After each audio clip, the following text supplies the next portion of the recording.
धन्यवाद धन्यवाद जीवित अनुग्रहकारी पिता परमेश्वर, आज के दिन के लिए धन्यवाद देते हैं प्रभु जी, जो आपने हम सबको दिया, कलीसिया के परिवारों को दिया और इतना अच्छा सुंदर दिन दिखाया, सांसें दी, ताकि हम तेरी पवित्र प्यारी में, भेंटों में और इस पवित्र भवन में शामिल हो सके। न जाने कितने लोग पिछली रात संसार को छोड़ गए, हम उनके लिए भी दुआ करते हैं। कलीसिया के लोगों के लिए, छोटे बच्चों से लेकर बड़ों तक के लिए, जो दुखित हैं, जो परेशान हैं, जिनकी तबीयत खराब है प्रभु जी, खासकर विनय है कि माँ के लिए, जो अभी पता चला नीतू दीदी के द्वारा जो आईसीयू में है, हम उनके लिए दुआ करते हैं। कलीसिया दुआ करती है, जितने जल्दी जितने लोग हो सकते हैं प्रभु जी को देखने जाएं, उन्हें धाड़स दें, हिम्मत बनाएं, ऐसी अवस्था में उनके साथ हो और उनके परिवार के साथ हो। हिम्मत दे प्रभु जी, ताकि वो निराश ना हो। विश्वास से बढ़कर कोई चीज़ नहीं होती। धन्यवाद देते हैं प्रभु जी, आज के आराधना में आपकी अगुवाई चाहते हैं, हर बातों में अगुवाई चाहते हैं, संदेश से लेकर प्रोमेज की विधि के लिए, भेंटों को उठाया जाना, हर एक बातों प्रभु जी आपके हाथों में सौंपते हैं। धन्यवाद के साथ इस दुआ को आपके नाम से मांगता हूँ, दया से ग्रहण कर आमीन। हम इस समय भजन संहिता पढ़ लेंगे, भजन संहिता 100।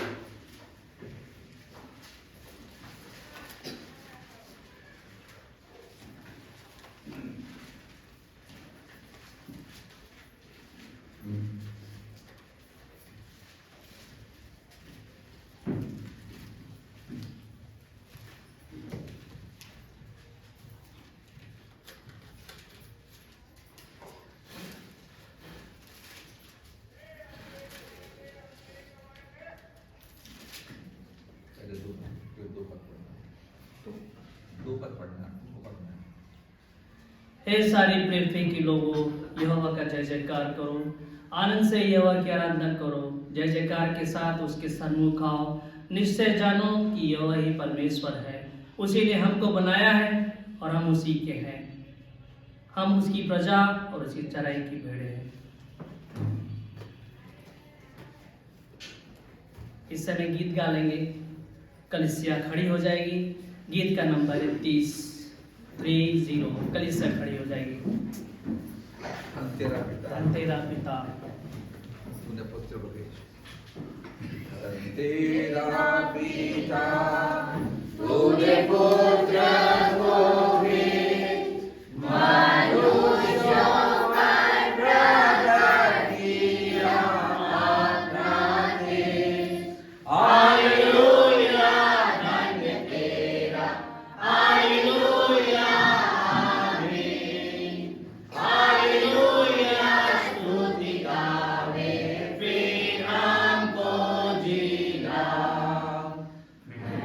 तेरा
हम ऐसी स्थिति में खड़े रहेंगे। कलीसिया एक गीत और गा लेंगे, गीत का नंबर 96, 9696। अब आओ विश्वासियों, जय जय करते आओ।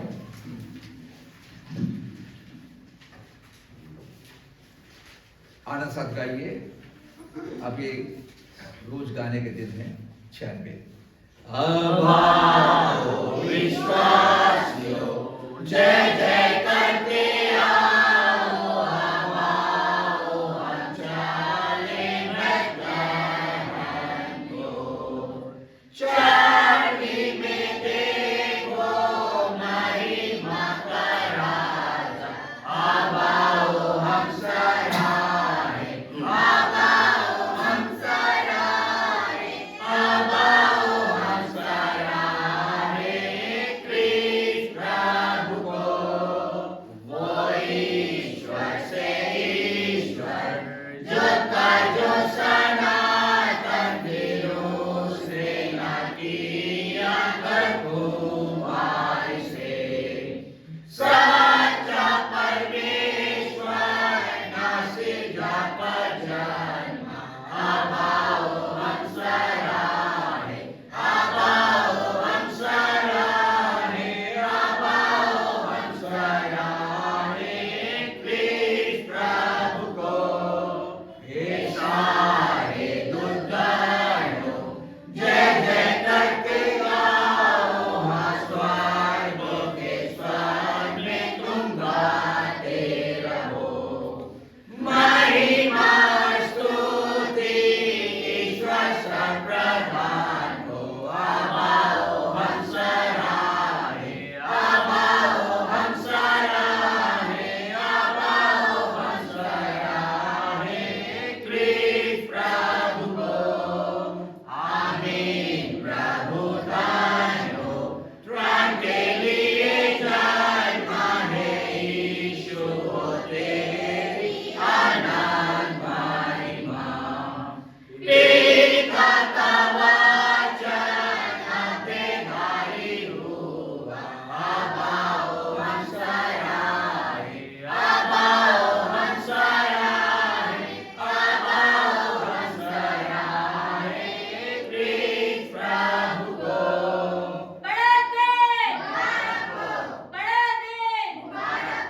कलीसिया बैठ जाएगी और इस समय प्रार्थना में जाएंगे। कलीसिया के पासवान के द्वारा प्रार्थना की जाएगी।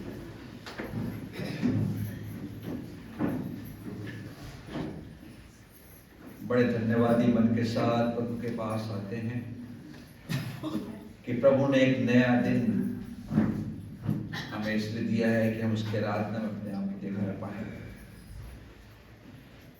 परमेश्वर का प्रेम यीशु के रूप में, बालक के रूप में दुनिया में आया ताकि हमारे और मानव जाति के सारे पापों को अपने बल्ले की क्रूस पर मृत्यु को सह ले, जिससे हम जुर्म लें और हम आराधना में शामिल हो सके। हम धन्यवाद देंगे।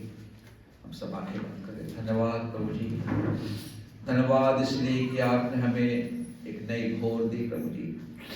नए भोर में प्रभु जी आपने हमें संभाला है, हमें अपनी सांसों से प्रभु जी आपने भर दिया है, अपनी आत्मा से आपने हमें घेर रखा है। हम धन्यवाद देते हैं उस प्रेम के लिए कि जो यीशु मसीह ने सारे जगत से किया, कि आपने अपने पुत्र को संसार भेजा ताकि जो कुछ पर विश्वास करे वो नाश न हो, जीवन प्राप्त करे। हम कलीसिया के लिए प्रभु जी इस आराधना में साथ में होकर आपका धन्यवाद करते हैं, ना कि हम यहाँ के लिए परंतु सारे संसार की कलीसियाओं के लिए, मसीह कलीसियाओं के लिए जो आत्मा और सच्चाई के साथ आराधना करती हैं, कि उनके द्वारा जो प्रार्थनाएं की जाती हैं लोगों को विश्वास बढ़ने पाए।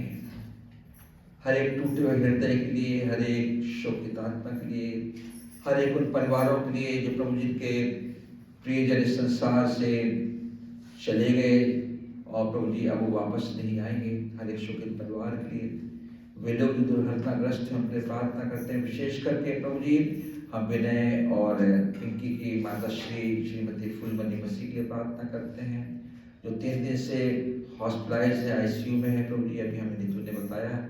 हम धन्यवाद करते हैं कि हम प्रार्थना कर पाते हैं उस बुजुर्ग माता के लिए प्रभु जी, कि वो अपने जीवन के समय में जो संघर्ष करती है प्रभु जी उनकी सहायता करें, उनके बच्चे उनके जो सेवा करते हैं उनके उसका प्रतिफल मिलने पाए। उसी प्रकार हम संगीता के लिए प्रार्थना करते, उसके बच्चों के लिए प्रार्थना करते। प्रभु जी जो एक्सीडेंट हुआ था प्रभु जी उनको जीवन मिलने पाए, और वो दुखियारी माँ है, अपने बच्चों की चिंता करती है। उसी प्रकार हम प्रार्थना करते हैं पार्वती की माँ के लिए, प्रभु जी माता जी के लिए जो अस्पताल में भर्ती थी, इस बुढ़ापे की अवस्था में उनकी सहायता करें, उनको जीवन दें, तो उनको कोई घटना हो न पाए कि हम दुखित हों और हमारे सब प्रभु जी हम निराश हो जाएं, परंतु अब हमें आगे ले चलिए। हम प्रार्थना करते हैं नीतू के लिए, उसके परिवार के लिए प्रभु जी, उसकी आत्मा के लिए, और जो निराशा जीवन जीती है उसको अपनी आशा में आगे बढ़ाएं प्रभु जी, क्योंकि आप आशा हैं। और प्रभु जी प्रार्थना करते हैं माइकल के लिए जिसका गला बैठा हुआ है, और कितने लोग प्रभु जी कलीसिया में हैं जो इस प्रकार की स्थिति में सबकी सहायता करें। विशेषकर आपने मुझे एक जीवन दिया है, जबकि प्रभु जी मुझे हाथ में फ्रैक्चर हुआ है, तो भी आप बल और आत्मा देते हैं, एकदम आत्मा से बल देते हैं, ताकि अपने दैनिक कार्यों में और कलीसियाई कार्यों में अपने योगदान दे सके। हमारे जो प्रार्थना करते हैं विशेष करके ब्यूला के लिए प्रभु जी, रैली के लिए, जिन्होंने छोटे बच्चों के लिए एक गिफ्ट देने के लिए प्रभु जी उन्होंने अपना योगदान दिया है कि हमारी तरफ से छोटे बच्चों को गिफ्ट दिया जाए। कलीसिया के जो छोटे बच्चे हैं उनसे प्रेम करती है, ताकि वो निराश ना हो कि आंटी ने हमें कुछ नहीं दिया। एरिक और ब्यूला को इस प्रेम के लिए धन्यवाद देते हैं। और फिर कलीसिया जो अपने लोगों के लिए चिंता करती है, जो उनके लिए सोचती है, जो भोजन की व्यवस्था करती है, किसी प्रकार से हम चाहते हैं कलीसिया उस आनंद में जो क्रिसमस का है, उस आनंद में जो पूरे साल का है, आने वाले वर्ष के लिए जो उनके जीवन में आएगा, सब के लिए प्रार्थना करते हैं। आज के संदेश के लिए, आज के पवित्र ब्यारे के लिए, आज के भेंटों के लिए, सब आपके सामने प्रभु जी आने पाए और आप उनको स्वीकार करें। धन्यवाद फिर से पुनः लोगों के आत्मा के लिए, उनके गीतों के लिए, उनके प्रभु जी परिवारों के लिए, जो बच्चे आज स्कूल में गए हैं, स्कूलों ने प्रभु जी बच्चों के लिए नियम बना दिए कि उनको आना है, चाहे वो अश्विन हो, रॉड्रिक हो, चाहे अमायरा हो, अनाया हो, प्रभु जी जिनके स्कूलों ने सुबह से उनको बुलाते हैं, जिनकी तबीयत खराब है कि उनका एनुअल फंक्शन है, स्कूल वालों को समझ दें ताकि बच्चों को संडे को छोड़ दें, इतने सुबह से बच्चों को ना बुलाएं। प्रार्थना करते हैं उनके माता पिता के लिए जिनको ले गए हैं, उनकी भी सहायता करें, जो बीमार है, पीड़ित है, सबकी सहायता करें। यीशु के नाम से मांगते हैं, आमीन।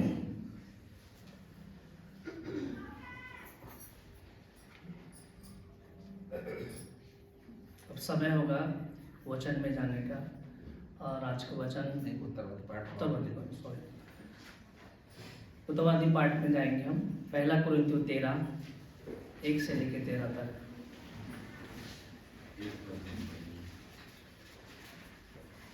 यस राशि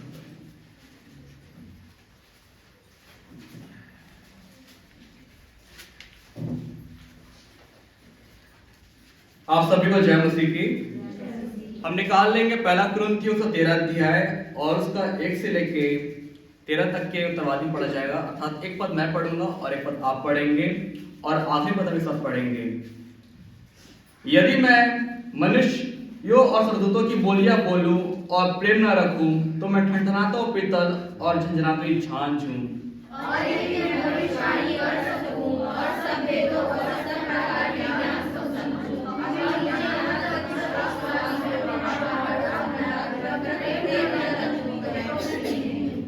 यदि मैं अपनी संपूर्ण संपत्ति कंगालों को खिला दूं या अपनी देह जलाने के लिए दे दूं और प्रेम न रखूं तो मुझे कुछ भी लाभ नहीं। प्रेम कीर्तन है और कृपालु है, प्रेम नाश नहीं करता, प्रेम अपनी बड़ाई नहीं करता और उतना नहीं।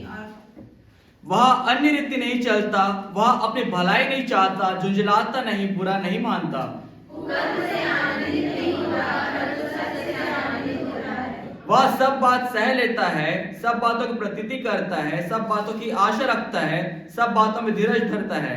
प्रेम कभी टलता नहीं, भविष्यवाणियां हो तो समाप्त हो जाएगी, आशाएं हो तो जाती रहेगी और अनादि हो जाएगा। क्योंकि हमारा ज्ञान अधूरा है और हमारी भविष्यवाणी अधूरी। परंतु जब सब सिद्ध आएगा तब उन्हें मिट जाएगा। जब मैं बालक था तो मैं बालकों के समान बोलता था, बालकों का मन था, बालकों से समझ थी, परंतु जब सयाना हो गया तो बालकों की बातें छोड़ दी। अभी हमें दर्पण में धुंधला सा दिखाई देता है, परंतु उस समय आमने सामने देखेंगे। इस समय मेरा ज्ञान बड़ा है, परंतु उस समय ऐसी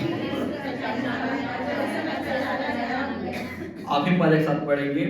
परम विश्वास, आशा, प्रेम ये स्थायी है, पर इन सबसे बड़ा प्रेम है।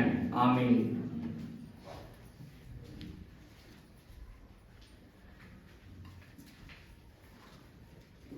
वचन में जाएंगे यसरा सिंह के द्वारा, कलीसिया शांत रहेगी।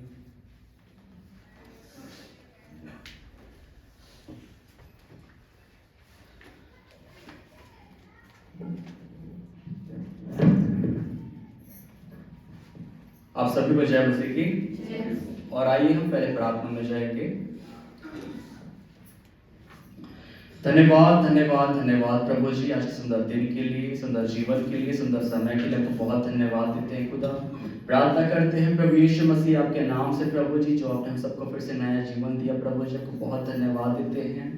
और आपने प्रभु जी अपने अनुग्रह आशीष प्रभु जी को फिर से एक मौका दिया प्रभु जी कि हम इस दिन में हम प्रवेश करने पाए प्रभु जी, आपको बहुत धन्यवाद देते हैं पिता।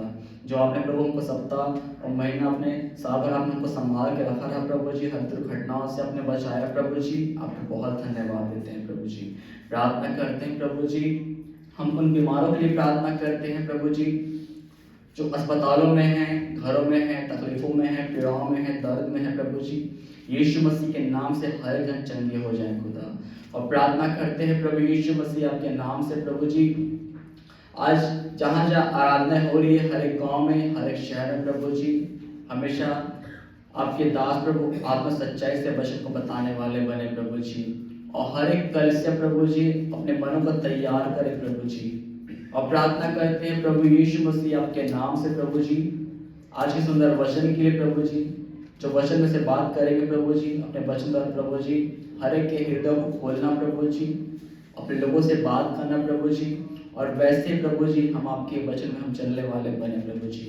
हमें ज्ञान, बुद्धि, समझ और अपने दिल डालना प्रभु हम सबों को बढ़ाना प्रभु जी। इस दुआ को धार करता प्रभु यीशु मसीह के नाम से विश्वास से मांगता सुने ग्रहण कीजिए। आमीन।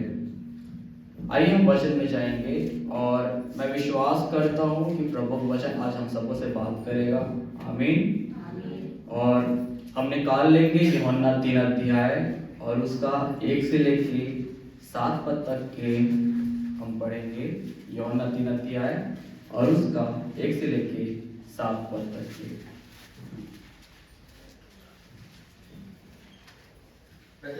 वचन कहता है यहाँ पर, फरीसी में निकोदेमुस नाम का एक मनुष्य था जो यहूदियों का सरदार था। उसने रात को यीशु के पास आकर उससे कहा, हे रब्बी, हम जानते हैं कि तू परमेश्वर की ओर से गुरु होकर आया है, क्योंकि इन चिन्हों को जो तू दिखाता है यदि परमेश्वर उसके साथ ना हो तो नहीं दिखा सकता। यीशु ने उसको उत्तर दिया, मैं तुझे सच सच कहता हूँ, यदि कोई नए सिरे से ना जन्मे तो परमेश्वर का राज देख नहीं सकता। निकोदेमुस ने उससे कहा, मनुष्य जब बूढ़ा हो गया तो जन्म कैसे ले सकता है? क्या वो अपनी माता के गर्भ में दूसरी बार प्रवेश करके जन्म ले सकता है? यीशु ने उत्तर दिया, मैं तुझे सच सच कहता हूँ, जब तक कोई मनुष्य जल और आत्मा से ना जन्मे तो वह परमेश्वर के राज में प्रवेश नहीं कर सकता। क्योंकि जो शरीर से जन्मा है वह शरीर है, और जो आत्मा से जन्मा है वह आत्मा है। अच्छा, अचंबा ना कर, मैंने तुझसे कहा तुझे नए से जन्म लेना अवश्य है। वचन बताता है, निकोदेमुस एक नाम का एक व्यक्ति था जो उसको हर एक बातों का ज्ञान था परमेश्वर के वचन से, उत्पत्ति से लेके मलाकी तक की उसको पूरा ज्ञान था। और ये रात को यीशु मसीह के पास आता है मिलने के लिए, और ये जानना चाहता है कि यीशु है कौन। और वचन बताता है कि लिखा है 2 पद में कि उसने रात को यीशु के पास आकर उससे कहा, हे रब्बी, हम जानते हैं कि तू परमेश्वर की ओर से गुरु होकर आया है, क्योंकि कोई इन चिन्हों को जो तू दिखाता है यदि परमेश्वर के साथ ना दिखाए तो नहीं दिखा सकता। वो जानता था कि ये परमेश्वर की ओर से ही आया है, यदि इसके साथ परमेश्वर नहीं होगा तो नहीं दिखा सकता। पर वचन बताता है 3 पद में कि यीशु ने उसको उत्तर दिया, मैं तुझे सच सच कहता हूँ, यदि कोई नए सिरे से ना जन्मे तो परमेश्वर का राज देख नहीं सकता। साफ साफ यीशु मसीह ने उसको कहा, मैं तुझे सच सच कहता हूँ, यदि कोई नए सिरे से ना जन्मे तो परमेश्वर के राज में प्रवेश नहीं कर सकता। इस बात को मैं एक समय पहले इसको ध्यान से स्मरण कर रहा था कि इसमें मतलब क्या है। और मैंने प्रभु से पूछा भी कि ये आपके पास आता है और ये पूछता है और आपने इसको ऐसा उत्तर क्यों दिया। तब एक बात मेरे अंदर आया कि इसके पास ज्ञान बहुत था परंतु इसके पास जीवन नहीं था। निकोदेमुस इसको पूरा ज्ञान था उत्पत्ति से लेकर मलाकी तक की कि कहां पर क्या बात लिखा है, कहां पर क्या क्या व्यवस्था लिखी गई है पुराने नियम में। पर नए नियम में इस बात को पता चलता है कि इसके अंदर में ज्ञान बहुत था परंतु इसके अंदर जीवन नहीं था, जैसा प्रभु यीशु मसीह इसके अंदर दिखना चाहते थे। वैसे ही आज के समय में क्या है कि आज लोगों के पास ज्ञान बहुत है, वचन के ज्ञान बहुत है। आपको बहुत सारे लोग मिल जाएंगे संसार में, कोई अच्छा बोलता है, कोई अच्छा बताता है, पर आज वैसा जीवन बहुत कम लोगों के पास मिलता है। क्योंकि वचन बताना, ज्ञान रखना अच्छी बात है, पर वैसा जीवन भी जीना वो बहुत बड़ी बात है। और वो बात मेरे लिए है, वो बात आपके लिए है। मैं इसलिए बता रहा हूं सभी को कि हम सबका नए सिरे से जन्म लेना हमको बहुत अवश्य है। आपने बपतिस्मा लिया, आपने प्रभु ग्रहण किया, बहुत अच्छी बात है, प्रभु धन्यवाद हो। पर वचन बताता है यहाँ पर कि 4 पद में लिखा है, निकोदेमुस ने उससे कहा, मनुष्य जब बूढ़ा हो गया तो जन्म कैसे ले सकता है? क्या वो अपनी माता के घर में दूसरी बार प्रवेश कर जन्म ले सकता है? यीशु ने उत्तर दिया, मैं तुझे सच कहता हूं, जब तक कोई मनुष्य जल और आत्मा से न जन्मे तो वह परमेश्वर के राज्य में प्रवेश नहीं कर सकता। जल और आत्मा को दर्शाता है, जल दर्शाता है बपतिस्मा को।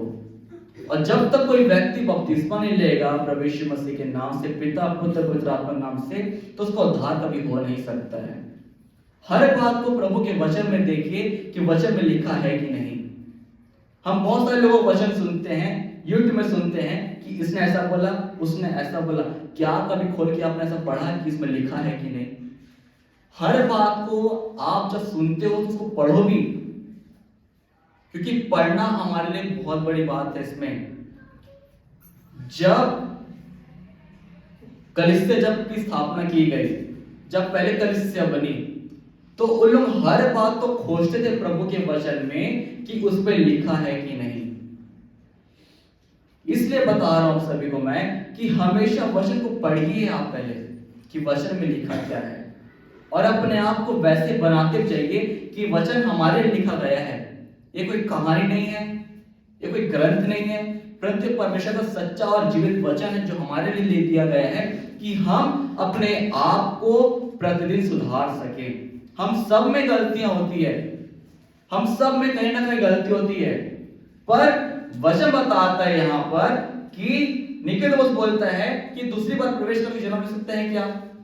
नहीं हो सकता है। एक बार हमारे लिए जन्म लेना और एक बार हमारे लिए मरना नियुक्त किया गया है, और एक बार हमारा न्याय होना भी नियुक्त किया गया है कि हम अपने आप को वैसा बना जैसा प्रभु चाहता है। और वचन बताता है 5 पद में कि यीशु ने उत्तर दिया, मैं तुझे सच सच कहता हूं, जब तक कोई मनुष्य और आत्मा से न जन्मे तो वह परमेश्वर के राज्य में प्रवेश नहीं कर सकता। पर इससे पहले प्रभु यीशु मसीह ने कुछ बातों को बताया भी। हम निकाल लेंगे लूका उसका 18 अध्याय,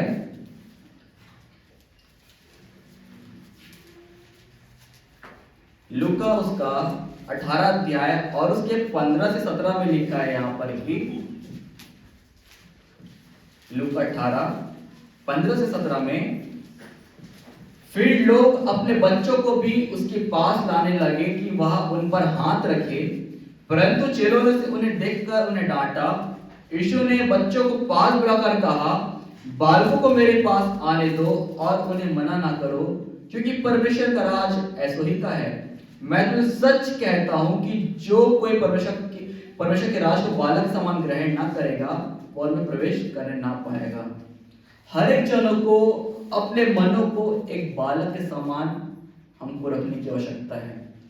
जब आप देखते छोटे बच्चों को, चाहे वो 3 महीना का हो, चाहे वो 1 साल का हो, चाहे 2 साल का हो, चाहे 3 साल का हो, उसको सही गलत का तो ज्ञान नहीं है। उस बच्चे को सही गलत का क्या ज्ञान नहीं है, पर उसको आप डांटोगे वो रोएगा, आप उसको चुप कराओगे वो चुप हो जाएगा। परंतु वो बड़ों के समान हमारे समान वो बुरा नहीं मानेगा। क्यों?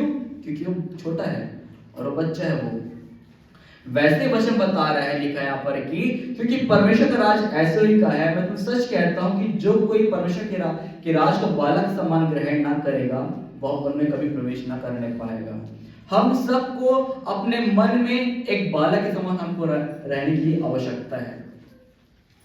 हमारा जो शरीर जो है वो बढ़ रहा है, पर हमारा जो आत्मा जो है, भीतर की जो आत्मा है वो बढ़ नहीं रहा है प्रभु के वचन में। क्यों? क्योंकि हमने अपने आप को वैसा मजबूत कर लिया है कि हम अपने आप को सही नहीं करेंगे, परंतु जितना हमारे अंदर में है अपने आप को बिगाड़ते जाएंगे। कहीं ना कहीं आज गलतियां हम सबसे होती है। कोई इंसान सही नहीं है दुनिया में, पर हम इसलिए आते हैं आराधना में कि हम अपने आप को वचन से पढ़ के, समझ के, सुन के अपने आप को सही कर सके। ये हर बातों को मैं इसलिए बता रहा हूं प्रभु के वचन से कि हम अपने आप को अब सही करें, अपने आप को झांके कि हमसे कहां पर क्या क्या गलती हुई है। यदि अपने अंदर हमारी गलती महसूस पता नहीं चलेगा तो क्या मतलब है? फिर अब उनके समान बन जाएंगे जैसे शास्त्री और फरीसी सदूकी लोग थे। उन लोगों को देखते थे, लोगों को परेशान करते थे, लोगों को तुलना करते थे, पर पाप उनके अंदर भी था, पर लोग दूसरों को छांटते थे और निचोड़ते, जैसे हम लोग दूध को जैसे छानते हैं वैसा उन लोगों को छानते थे। पर प्रभु यीशु मसीह ने उनको हर एक बातों का उनको उत्तर दिया पलट के। पर आज हमको लोग समान नहीं बनना है, संसार का रूप नहीं बनना है कि हम क्या करें, पर जैसे हमको हमारे प्रभु को वचन बताता है हमको उसके समान हमको चलने की आवश्यकता है कि हम सबको एक नए सिरे से जन्म लेना हमको बहुत अवश्य है। हमारा तैयारी कितना है प्रभु के पास जाने के लिए, ये हमारे अंदर सवाल होना चाहिए। अभी 25 तारीख को क्रिसमस बनाएंगे कि यीशु मसीह का जन्म हुआ, पर कितने लोग इस बात के लिए तैयार हैं कि हमारा प्रभु यीशु मसीह बाद में हमको लेने के लिए आने वाला है? क्या उसके तैयारी में लगे हुए हैं? बिल्कुल नहीं लगे हैं। क्यों? झगड़ा करना, चुगली करना, बहस करना, लड़ाई करना, फुसफुसाना, बड़बड़ाना, घर में जाके बातें बोलना, हम इसलिए तो पड़े हुए हैं। हम सब के अंदर इसी में हम सब उस बात को लेके इतना बैठ जाते हैं कि उसने मेरे साथ ऐसा किया, उसने मेरे साथ वैसा किया। एक दिन याद रखिएगा आप लोग कि जब हम वहां पर रहेंगे तो प्रभु हमारे साथ क्या करेगा? हमको अंधेरे कुएं में डाल देगा जहां पर उन्होंने दांत पीसना है। तब आपका अकड़ घमंड जितना जो है यहाँ पर सब एक दिन टूट जाएगा। इस बात को याद रखना। जितना हम यहाँ पर जो हल्ला मचाते हैं, ऐशो आराम से रहते हैं, एक दिन वहां पर टूटेगा। यहाँ पर जितना जो करना है कर लीजिए, पर उसके आने में देरी अब नहीं है। वो बहुत जल्द आएगा इस बात को लेने के लिए। मैं इसलिए बता रहा हूं क्योंकि मैंने गवाही सुना है। एक बहन ने गवाही बताया और मैंने ग्रुप में डालना भूल गया। उसने बताया कि मौत मुझे वहां ले गया बादलों में, और मैंने देखा वहां पर कि किस प्रकार से बादलों में यीशु मसीह का आने का तैयारी चल रहा है। ये मैं आत्मा बोल रहा हूं कि किस प्रकार से यीशु मसीह बादलों में आएगा और अपनी कलीसिया को उठा ले जाएगा, और यहां पर कोई तैयार नहीं हुआ है। और उस बहन को यीशु मसीह ने क्या बोला? तुम जाओ नीचे, तुम्हारा समय भी नहीं आया है। तुम जाके लोगों को बताओ कि मैं बहुत जल्द आने वाला हूं। उसको कोई समय काल नहीं पता। यीशु मसीह ने कहा कि मैं बहुत जल्द आने वाला हूं तुमको लेने के लिए। जाके लोगों के बीच प्रचार करो, बताओ कि मैं बहुत जल्द आने वाला हूं। मैं देख रहा हूं कि संसार अभी तक मन फिराया नहीं है। बहुत सारे ऐसे हैं कि किस प्रकार से अपने आप को पाप में, जिस प्रकार सदोम और अमोरा में थे वैसे पाप में ले जा रहे हैं। उससे यीशु मसीह से उस बहन से बातें की। उसका आत्मा फिर वहां से नीचे आ गया उसके शरीर में, और उसने गवाही बताई किस प्रकार से मेरा और यीशु मसीह का बातचीत वहां पर हुआ। पर मेरे बताने का मतलब ये है कि हम सबको तैयार होने की आवश्यकता है। अपने आप को बदल लीजिए। हम कलीसिया में हम इसलिए पाए जाते हैं कि हम अपने आप को सुधारें, अपने आप को बदले। मैं कोई कहानी नहीं बता रहा यहाँ पर कि यहाँ पर खड़े हो जाऊं माइक पकड़ के आपको बताऊं मैं, पर इसलिए बता रहा हूँ कि आपका मन अब तैयार हो सके। हमें नहीं पता कि हमारा मौत कब आने वाला है, परंतु मैं इसलिए बता रहा हूँ आप सभी को कि मौत आने से पहले आपका आत्मा तैयार हो जाए कि हाँ, हम प्रभु यीशु मसीह तक वहां पर जा सके। इस बात को आप गंभीरता से लीजिए। मैं कोई मजाक नहीं कर रहा हूँ यहाँ पर। मैं अपने बच्चों को बताइए यीशु मसीह के विषय में। आज बहुत सारे माता पिता गांव में अपने बच्चों को शिकायत लेके आते हैं कि मेरे बच्चे के लिए प्रार्थना कर दो, मेरा बच्चा विश्वास नहीं करता है। क्यों? क्योंकि बचपन से आपने अपने बच्चों को यीशु मसीह के बारे में बताया नहीं है, और बच्चे जब बड़े हो जाते हैं फिर बोलते हैं कि हम जानते नहीं यीशु मसीह को। ये आज गांव में शिकायत है बच्चे लोगों के लिए। बच्चे लोगों को देखो तो फोन में पड़े रहेंगे, फोन चलाते रहेंगे। गांव में भी है, शहर में वैसे है। थोड़ा सा फोन का छीन लेंगे उससे, उनका जान निकल जाता है उनके शरीर से। तो फिर तो मैं इसलिए बता रहा हूं कि अपने आप को उसके लिए तैयार करिए, प्रभु यीशु मसीह के लिए, क्योंकि वो हर एक जनों का न्याय करेगा। और फिर वापस आते हैं वचन में, और लिखा है, हम निकाल लेंगे रोमियो उसका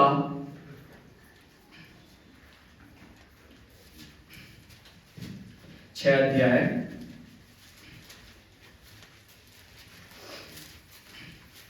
रोमियो 6 अध्याय और उसके 4 पद में लिखा है यहाँ पर कि जिस प्रकार जल और आत्मा के विषय में बात हो जा रहा है यहाँ पर, तो जल के विषय में बताया जाता है 6 अध्याय रोमियो 6 अध्याय के 4 पद में कि अतः उस मृत्यु बपतिस्मा पाने से हम उसके साथ गाड़े गए, ताकि जैसे मसीह मृतक महिमा के द्वारा मरण से जिलाया गया, वैसे हम भी नए जीवन सी चाल चले।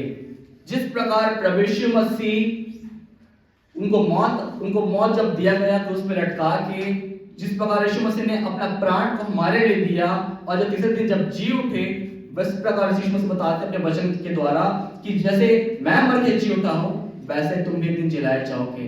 जिस प्रकार आप और मैंने बपतिस्मा लिया है उस मृत्यु का, जैसे हम पानी से हम बाहर निकाले जाते हैं, तुम्हारा पाप जो है पानी में छूट जाता है, और जब पानी में छूट जाता है तो मसीह में एक नई सृष्टि बन जाते हैं। जो दूसरा कुरिन्थियों 15 अध्याय में हमको मिलता है कि हर बातों को मैं से समझा रहा हूं सभी को कि आप जानिए जल और आत्मा और शरीर और आत्मा का मतलब क्या है।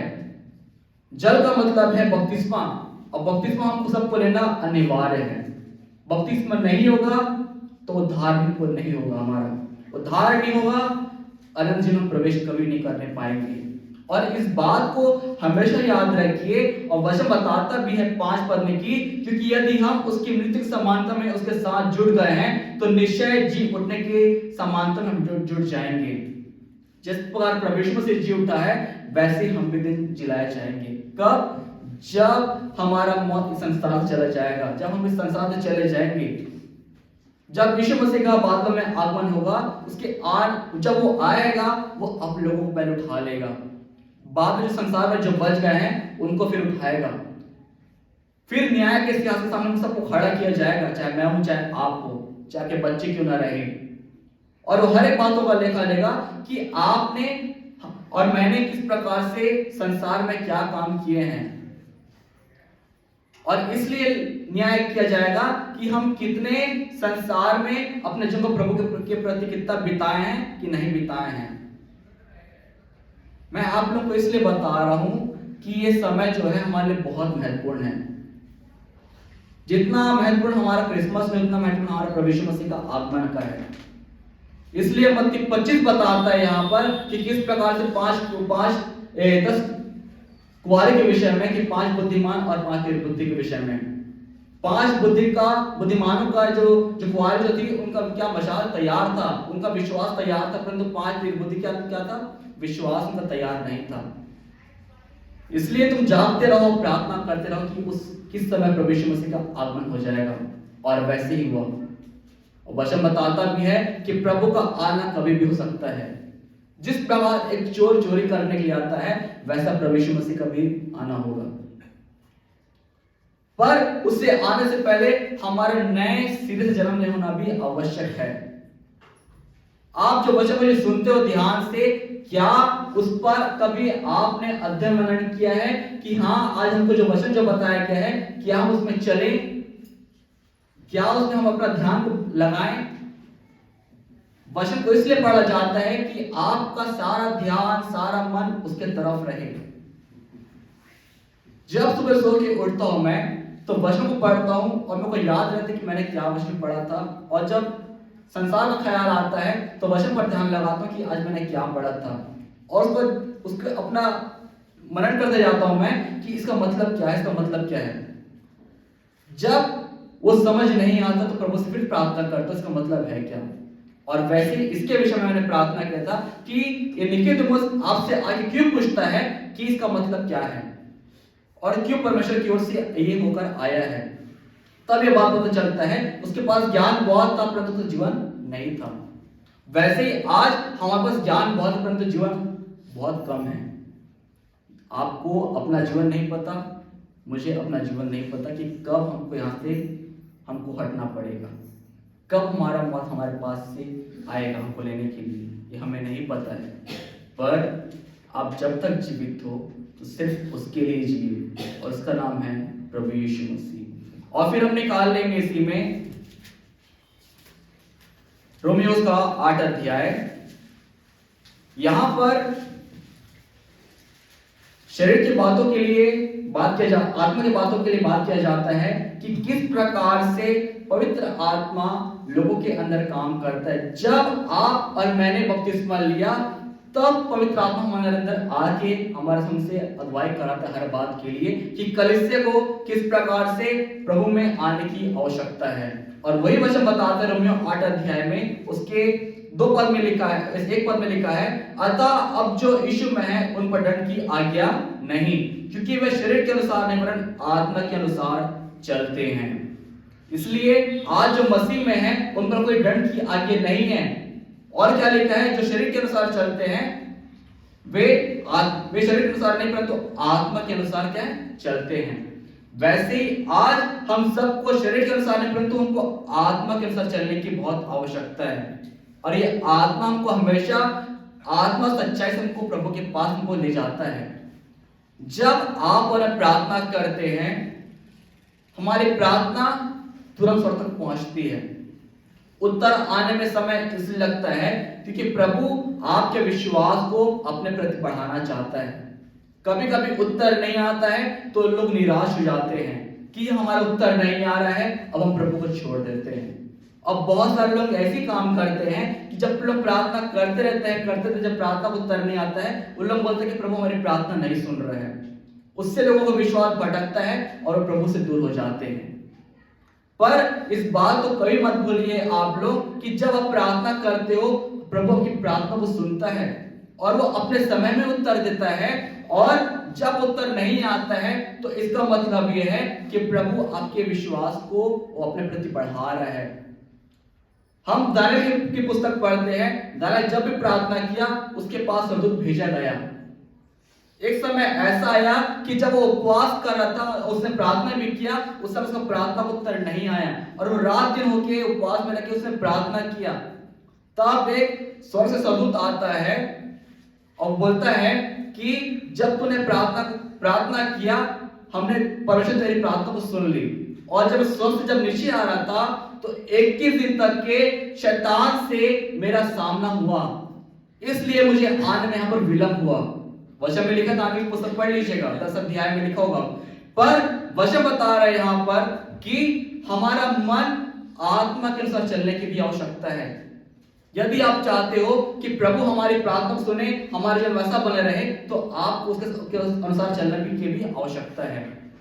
और वचन बताता है इसी में 5 पद में लिखा है, क्योंकि शारीरिक व्यक्ति शरीर की बातों पर मन लगाते हैं पर आध्यात्मिक आत्मा की बातों पर मन लगाते हैं।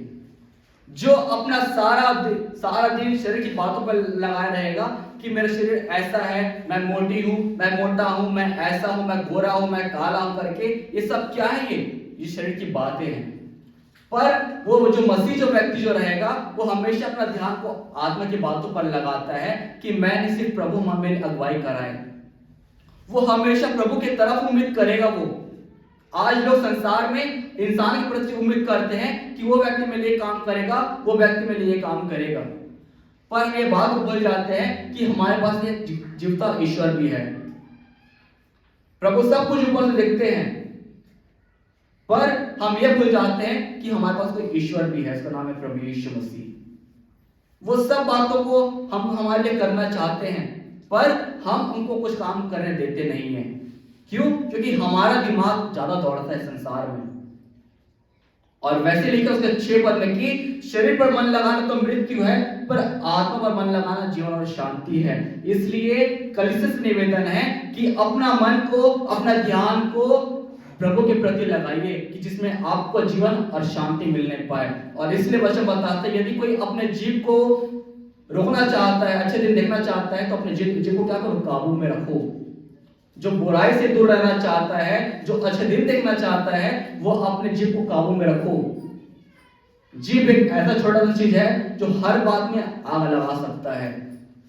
वो हर बात में किसी ना किसी को लड़ाई करा सकता है। मैं इसलिए बोल रहा हूं, जिस प्रकार एक चिंगारी जंगल में आग लगा देती, छोटा सा चिंगारी, वैसे क्या होता है, छोटा सा एक पाप इंसान को प्रभु से दूर कर देता है। इसलिए अपने आप को याद रखिए कि हम प्रभु के लोग इसलिए हैं कि प्रभु ने चाहा है कि हमारा फिर से नए सिरे से जन्म हो सके। और कब होगा, किस समय होगा, ये एक सवाल होना चाहिए। पर ये जो दिन जो हमको मिला है, ये बहुत महत्वपूर्ण दिन है हमारे लिए। कोई लोग बोलते हैं यहाँ पर कि हम कल से प्रार्थना करेंगे, कल से वचन पढ़ेंगे, परसों से करेंगे, नया साल आ रहा है, एक तरह से करेंगे। सब लोगों ने कसम खा लिया है यहाँ पर वो लोग भूल जाते हैं जो आपको जो समय मिला वो बार-बार नहीं मिलने वाला है। इसलिए अपने मन को तैयार करिए और खुद उस प्रभु के पास दौड़ के जाइए और अपने पापों को मानिए कि हाँ प्रभु, गलती मुझसे हुआ है, मेरे जीवन में बदलाव लाने की आवश्यकता है। आज लोग सब लोग प्रभु से यही मांगते हैं, प्रभु मुझको ये दे देना, मुझे वो दे देना, मुझे ऐसा कर देना, मुझे वैसा कर देना। सब लोग शरीर की अभिलाषा में लोग मांगते हैं, पर इस बात को भूल जाते हैं कि प्रभु कुछ देर आपसे ज्यादा सोचकर आपको प्रभु कुछ और देना चाहता है। वो आपके जीवन के लिए देना चाहता है।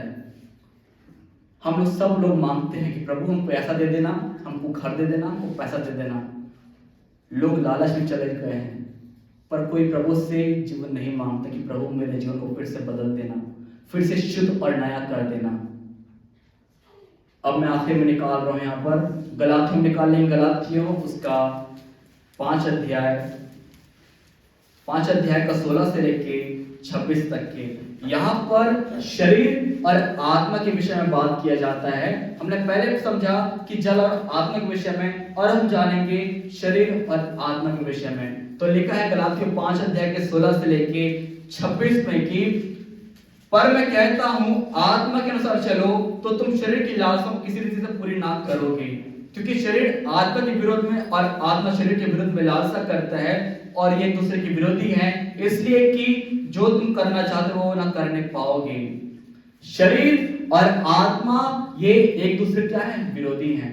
और जब आप देखते हो इस बात को, जब आपको लगता है कि मुझे प्रार्थना करना है, तब शरीर आपको साथ नहीं देता है। क्यों? आपका तैयार है प्रार्थना करने के लिए, वचन पढ़ने के लिए, परंतु शरीर क्या करेगा? आपका साथ नहीं देगा। आप चर्च आने के लिए आप तैयार हो गए, परंतु शरीर आपका साथ नहीं देगा। कहीं ना कहीं तकलीफ आएगी, शरीर में दर्द आएगा, परेशानी आएगा, चोट लगेगा।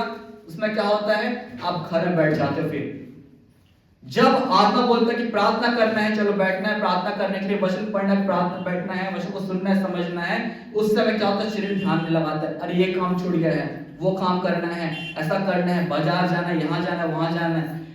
शरीर हर एक बातों को क्या करता है? एक्सक्यूज देता है कि नहीं ऐसा करना है, वैसा करना है। पर जब शरीर बोलता है ऐसा करना है, तब आत्मा बोलता है कि नहीं, मुझे प्रार्थना करना है, मुझे वचन को पढ़ना है। इसलिए ये दोनों एक दूसरे के विरोधी हैं। और वचन बताता है उसके 18 पद में कि और यदि तुम आत्मा के चलाए चलते तो व्यवस्था की अधीन ना रहे। शरीर के काम तो है, शरीर के काम प्रकट है, अर्थात व्यभिचार, गंदे काम, लुष्पन, मूर्ति पूजा, टोना, बैर, झगड़ा, ईर्ष्या, क्रोध, विरोध, फूट, विधर्म, डाह, मतवालापन, नीला कीड़ा और इनके जैसे और काम हैं। इनके विषय में तुमसे पहले कह देता हूँ, जैसा पहले भी कह चुका, कि ऐसे ऐसे काम करने वाले परमेश्वर के राजा वारिस ना होंगे। ये शारीरिक काम है जो दर्शाता है कि किस प्रकार से लोग अपने आप को शरीर में व्यतीत करते हैं। हमारा जो जीवन जो है इसलिए नहीं दिया गया कि हम पाप में बढ़ते जाएं, परंतु इसलिए दिया गया है कि हम मसीह में हम बढ़ने वाले बने, अपने आप को प्रतिदिन सुधारें। यदि आज आपसे गलती भी होती है, पाप भी होती है, उससे आप भागिए मत प्रभु से, परंतु उसके पास आप दौड़ के जाइए कि हाँ प्रभु, गुनाह मेरे से हुआ है, पाप मेरे से हुआ है, और मैं जानता हूं कि आप लोगों के पापों को क्षमा फिर से करते हैं। क्यों यीशु मसीह 2023 साल पहले इस बात हम इस संसार में आए थे कि लोगों का पाप उनसे क्या करे, क्षमा कर सके, उनसे दूर कर सके। पर वचन बताता है यहाँ पर कि जब ये शरीर के जो काम जो करते हैं, उससे क्या लोग क्या समझते हैं कि अरे हम तो प्रभु से दूर हो गए हैं, अब हम प्रभु के पास कैसे जाएंगे, प्रभु हम हमारे बारे में क्या सोचेगा।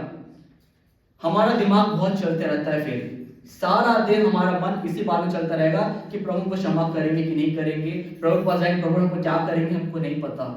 पर इस बात को हम भूल जाते हैं कि नहीं भाई, प्रभु हमारे पास ही है, हमारे साथ में है। हम उनसे भूल चूक हो ही जाती है, हम भी एक इंसान हैं। पर प्रभु ने वचन से बताया यहाँ पर कि 22 पद में कि पर आत्मा का फल है प्रेम, आनंद, शांति, धीरज, कृपा, भलाई, विश्वास, नम्रता और संयम। ऐसे से कामों के विरुद्ध में और कोई व्यवस्था नहीं है। ये आत्मा का फल बताता है कि हमारे अंदर में ये 9 फल होने की बहुत आवश्यकता है, जो कि आज हम सबके अंदर में बिल्कुल नहीं है। ये सच बात है। ये यदि हमारे अंदर रहता तो आज हमारे बीच में किसी प्रकार का फुट नहीं होता, किसी प्रकार का झगड़ा नहीं होता। पर हम अपने आप को सुधारना नहीं चाहते हैं। पर वचन बता रहा है कि हमें आत्मा के अनुसार हमको हर बात में चलने की आवश्यकता है, उसमें रहने की आवश्यकता है। जितना हो सके वचन को अपने अंदर अधिकाई से बसाओ। वचन में लिखा है कुलुस्सियों 2 अध्याय में कि वचन को अपने अंदर अधिकाई से बसने दो, ना कि संसार की बातों पर ध्यान लगाओ। एनिमल मूवी निकला है, बहुत लोगों को देखना है, जाना है, जिसको जहां करना है करने दो। पर मसीही लोगों को अपना जीवन को प्रभु के प्रति को बिताने की आवश्यकता है, और इसलिए बिताना है क्योंकि हमारे पास जो जीवन जो मिला है बहुत कम समय है हमारे पास। अपने आप को तैयार करिए अब उसके पास जाने के लिए। इसलिए हमें नए सिरे से जन्म लेने की बहुत आवश्यकताएं हैं। ये बार बार हमको समय नहीं मिलेगा। आप मत्ती को पूरा पढ़िए, मत्ती, मरकुस, लूका को, कि किस प्रकार से यीशु मसीह ने कलीसिया के दृष्टांत को दिया है। एक दाग के बारे में मजदूर को ने लगाया, स्वामी ने, वहां पर मजदूर आए, सब कुछ को वहां पर बताया गया कि जो पहले आए थे उनको भी वही मिला, जो दूसरी बार आए थे उनको वही मिला, जो तीसरी बार आए थे उनको वही दाम मिला। अभी देरी नहीं हुई है, अभी भी समय है, बदल जाओ। हम सबको बदलने की आवश्यकता है। मैं आप सबको इसलिए बोल रहा हूं कि ये जो समय मिला, हमको जो मिला है बहुत कीमती समय है। मैं इसलिए समझा रहा हूं सभी को कि हम सबको फिर से प्रभु के पास जाने की आवश्यकता है। जो भी गुनाह होते हैं आप प्रभु से प्रार्थना करिए, जो भी समस्या होती है आप प्रभु से बांटिए, क्योंकि आप अपने पड़ोसी को बताओगे, अपने लोगों को बताओगे मेरे साथ ऐसा हुआ, मेरे साथ वैसा हुआ, मेरे घर में वैसा हुआ, लोग आपका हंसी मजाक उड़ाएंगे। इससे अच्छा है कि अपनी सारी मन की बातों को आप प्रभु को बताइए। 2 अंधे थे, 2 अंधे के, वो बहरे नहीं थे परंतु वो अंधे थे, वो देख नहीं पाते थे, पर उन्होंने सुना कि यीशु यहाँ से गुजर रहा है। जब उनको पता चला कि यीशु मसीह से गुजर रहे हैं तो उन लोग चिल्लाने लगे, हे दाऊद के संतान हम पर दया कर, हे दाऊद के संतान हम पर दया कर। भीड़ का चिल्लाना और इन दोनों का चिल्लाना पर ज्यादा किसका सुनाई दिया? 2 अंधों का। यदि आप भीड़ में खड़े चिल्लाओगे तो आपको वो सुनाई नहीं देगा। पर वचन बताता है कि यीशु मसीह ने उनको अपने पास बुलाया, और जब उनको पास बुलाया तो यीशु ने पूछा क्या तुम्हें विश्वास है कि मैं कर सकता हूं? उन्होंने कहा हाँ प्रभु तू कर सकता है। इसलिए अपने मन को, अपने ध्यान को प्रभु की तरफ लगाइए। इंसान कुछ नहीं कर पाएगा, लोग कुछ नहीं कर पाएंगे, संसार कुछ नहीं कर पाएगा, सिर्फ प्रभु यीशु मसीह करके दिखा सकते हैं। इस बात को याद रखिए, हमेशा इस बात को याद रखिए कि हमारे पास एक जीवित ईश्वर है और उसका नाम है प्रभु यीशु मसीह, क्योंकि वो अल्फा, वो ओमेगा, वो आदि, वो अंत है। वो हमेशा, वो हर एक बातों का वो न्याय करने वाला है कि हम किस प्रकार संसार में अपना जीवन को बिता रहे हैं। अपने बच्चों को इस बातों को सिखाइए, ज़्यादातर अपने बच्चों को वचन से बताइए, पढ़ाई भी कराइए, पर साथ में वचन को भी बताते चाहिए। ऐसा ना हो कि जब बच्चे बड़े हो तो प्रभु के वचन को भूल जाएं। इस समय आपको बार बार नहीं मिलने वाला, याद रखिए। प्रभु आप सभी को बहुत आशीष दे। जय मसीह की।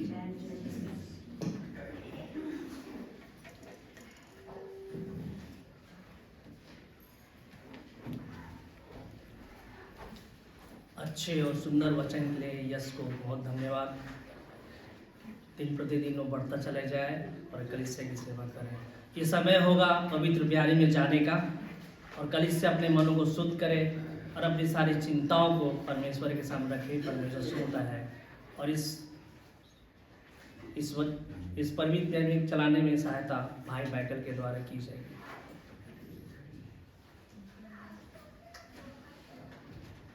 अच्छा, सॉरी, पासवान के द्वारा की जाएगी।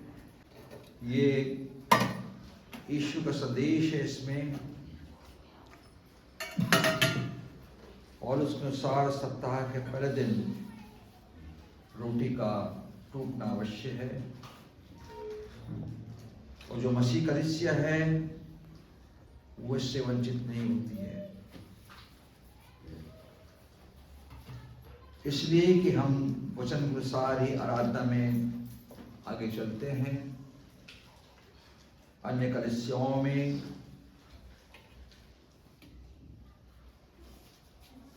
वे महीने में एक बार,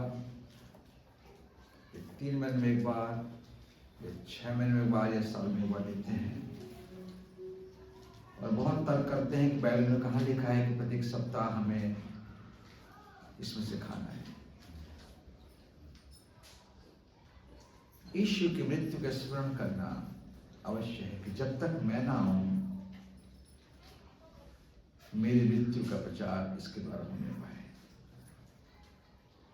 और ये समय और ये मेज हमें बताती है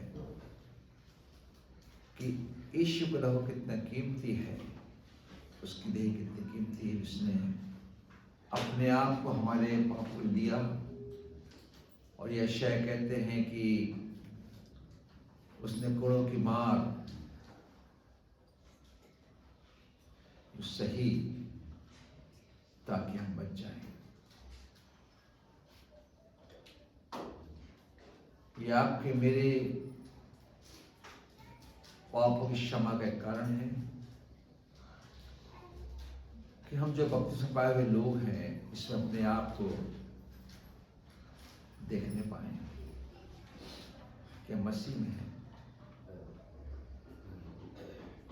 जैसा वचन में लिखा है, यीशु मसीह के आने के 700 साल पहले यशायाह लिखता है कि तब यशायाह की ठूंठ से एक जड़ फूट निकलेगी, अर्थात यीशु मसीह का आना। और यीशु मसीह के आने के बाद यीशु खुद कहते हैं, यूहन्ना 15 में, वो जड़ एक पेड़ बनती है और पेड़ में फलों का लगना अनिवार्य है, डाली का लगना अनिवार्य है। और यीशु कहते हैं कि जो डाली मुझ में है वो फलती है, और डाली मुझ में है वो नहीं फलती, वो काट डाली जाती है। जब हम अपने आप को विश्वासी कहते हैं, मसीही कहते हैं, अच्छा लगता है, परंतु क्या जो यीशु चाहता है उस फल को उसके द्वारा प्रकट करते हैं कि जब तक इसमें से हम नहीं खाएंगे तो हम नहीं फलेंगे और इसकी गवाही नहीं दे पाएंगे। इसकी महत्ता को हम समझ नहीं पाएंगे, उस बलिदान को हम समझ नहीं पाएंगे, उसकी मृत्यु को, जैसे पौलुस कहता है कि उसके मृत्यु के मर्म को मैं समझूं। मैं मसीह के मृत्यु के दागों को अपने देह में लेकर फिरता हूं। जो बातें मेरे लाभ के लिए उसको मैं चुनता हूं, और जो बातें मेरे लाभ के लिए नहीं है, मसीह में उसे पूरा समझता हूं। जैसा आपने संदेश में सुना कि मेरा जीवन कैसा होना चाहिए। प्रियो, ये ईश्वर की देह है, कोई परंपरा नहीं है, कोई मनुष्य के द्वारा ठहराई गई विधि नहीं है।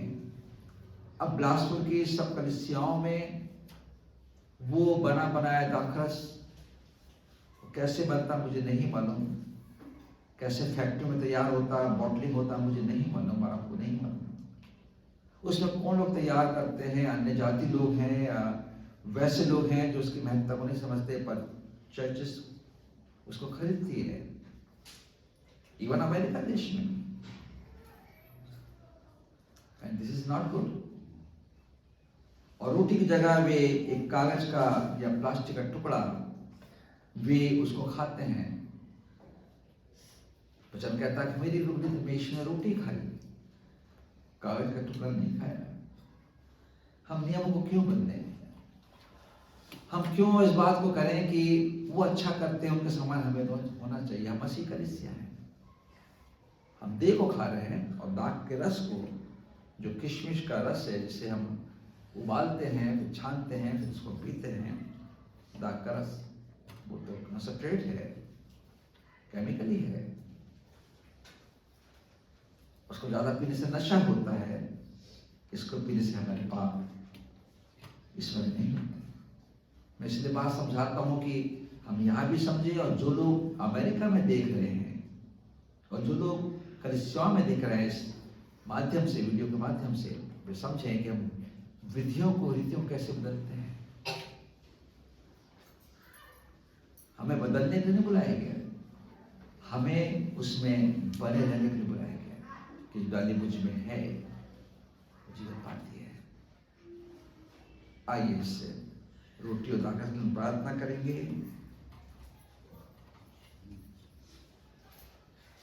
और दो सेवक सामने आ जाएंगे और आज आप जगह में आप बैठे रहेंगे, आपके पास आएगा क्योंकि व्यवस्थाएं होती हैं। हम प्रार्थना करें। धन्यवाद प्रभु जी उस महान बलिदान के लिए और उस महान प्रेम के लिए जो आपने उस कलवरी क्रूस पर अपने आप को दे दिया, अपने देह को तोड़ दिया। जो आपने कहा कि जीवन की रोटी मैं हूं जो स्वर्ग से उतरी है। इस रोटी के द्वारा प्रभु जी स्मरण करें कि ईश्वर ने कहा लो खाओ, ये मेरी देह है जो तुम्हें तोड़ जाती है। जब हम तोड़ोगे खाते हैं, हमारी सहायता कर लो जी। हमें अपने ज्ञान में बढ़ा, हमें अच्छी आत्मा दे कि हम ईश्वर की मृत्यु में स्मरण करें कि उसने हमारे लिए अपने आप को दे दिया और स्वर्ग पर गए दिलाने वाला है।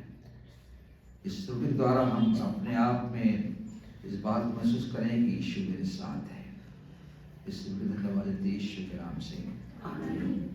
फिर उसने रोटी लेकर धन्यवाद की और उसको तोड़ी।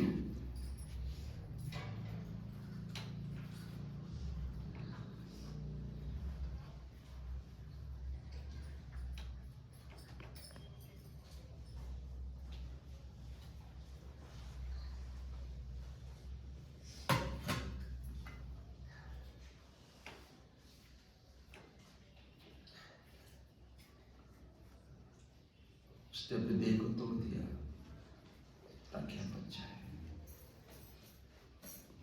ताकि हम पाप के अधीन ना रहे। वो प्याली का कटोरा जिसे हम दाखरस कहते हैं, यीशु कहते हैं कि मेरी नई वाचा का लहू है। पुरानी वाचा में एक मेमने का लहू या जानवर का बलिदान किया जाता था, जिससे लोगों के लिए का एक ही वर्ष के लिए पापों की क्षमा होती थी। उसे कहते हैं डे ऑफ एटोनमेंट। लोग आते थे अपने अनुसार बलिदान चाहते थे, उनके पाप की क्षमा के लिए याजक महायाजक खून छिड़कता था, कहा तुम्हारे पाप क्षमा हो गए। परंतु यीशु कहते हैं मेरे लहू है, नई वाचा का लहू है, जो बहुत तेरों के पापों की क्षमा के लिए बहाया जाता है, ताकि जो कोई whosoever believeth in him shall not perish, ताकि जो कुछ पर विश्वास करे वो नाश ना हो परंतु निजन प्राप्त करे। हम नाश होने के नहीं परंतु निजन प्राप्त करने के बुलाए गए हैं। वो कहता है हे सब परिश्रम करने वालों और बोझ लोग मेरे पास आओ, मैं तुम्हें अपनी शांति में चलूंगा। प्रभु जी इस प्रकार से रोटी की बातें की गई दाखस की वार्ता करते हैं, जब आपकी देह इसमें से खाते पीती है और आप में एक हो जाती है, सारी की सहायता करें। जब सेवकगण जाते हैं उनके द्वारा वो दिया जाता है अपने स्थानों में, आपका धन्यवाद करें पूरी शुद्धता के साथ और पूरे प्रभु जी मन के उस गहराइयों से कि मैं यीशु के देह में अपना हाथ बढ़ाता हूँ। इस दाखस पर यीशु के नाम से आइए। प्रभु आपको अनुग्रह देता है और सेवकगण आपके पास आ रहे हैं और उसके द्वारा आप तो धन्यवाद करें। हम गीत गाते रहेंगे यीशुनाथ के प्रेम अपार का गीत गान 65। यीशुनाथ के प्रेम अपार का करूँगा मैं स्तुतिगान, उसने क्रूस पर प्राण दिया अपना, मुझे मुक्ति की प्रदान। गाओ गाओ प्रेम मसीह का, जिसके राग से हुआ प्राण, मेरा सारा दिया, जिसने क्रूस पर दिया प्राण। उसके सामों के प्रेम का दिन करूँगा मैं बखान, पापियों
कलवरी के पास खड़ा हो, हार मुझे का जान, मेरे पापों का यही दाम दिया है मसीह ने। हर एक आँखों से देखेगी बाजों पर आते हुए, छेदा था जिन्होंने उसे, छाती पीट कर सिजदा करी। हाँ प्रभु जी, हम जानते हैं कि आपके बलिदान को अगर लोग व्यर्थ समझते हैं तो इस दिन प्रभु जी उनसे सलाब दिया जाएगा।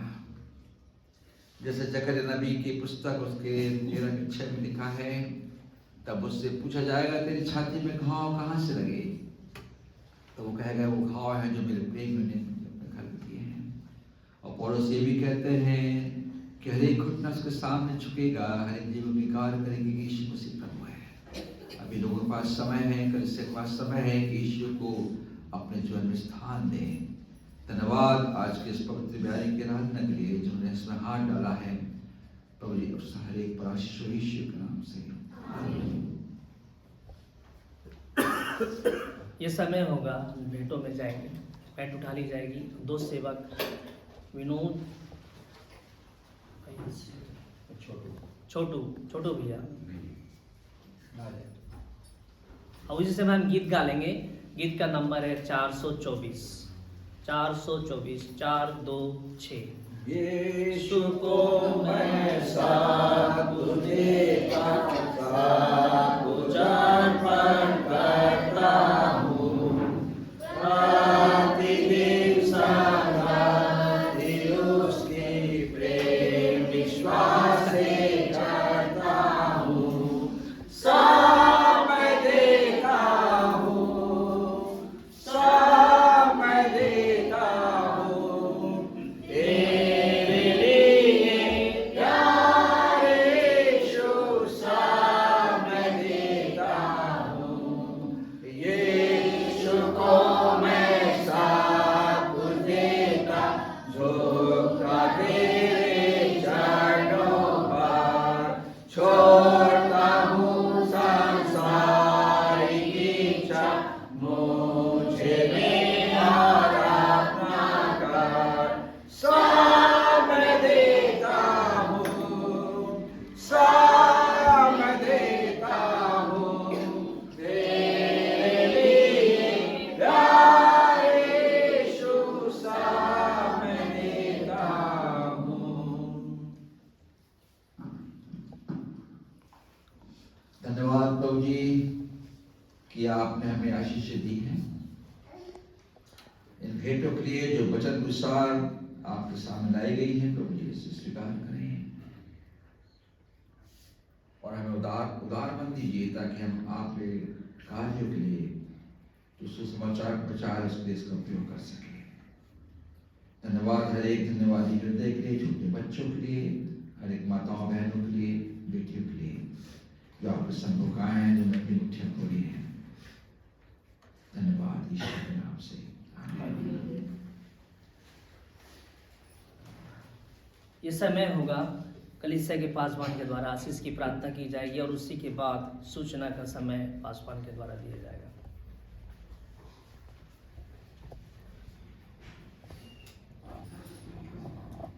प्रभु जी आपने आराधना ग्रहण किया, हम धन्यवाद देते हैं आज के आराधक संचालन के लिए, आज के उत्तम संदेश के लिए, और लोगों ने एकाग्रता के साथ जो वचन को सुना है, ग्रहण किया है और जो लिखा है, हम धन्यवाद देते हैं। और अंतिम प्रार्थना में प्रभु जी जो आशीष वचन होते हैं उसे ग्रहण करें। अब हमारे पिता परमेश्वर का प्रेम और प्रभु यीशु ख्रीष्ट का गुना पवित्र आत्मा की सभागता सारे कलीसिया पर जब तक बाद में परमेश्वर में से दोबारा आगमन नहीं होता सदा बने रहे। आमीन और आमीन। शलोम एंड सलाम।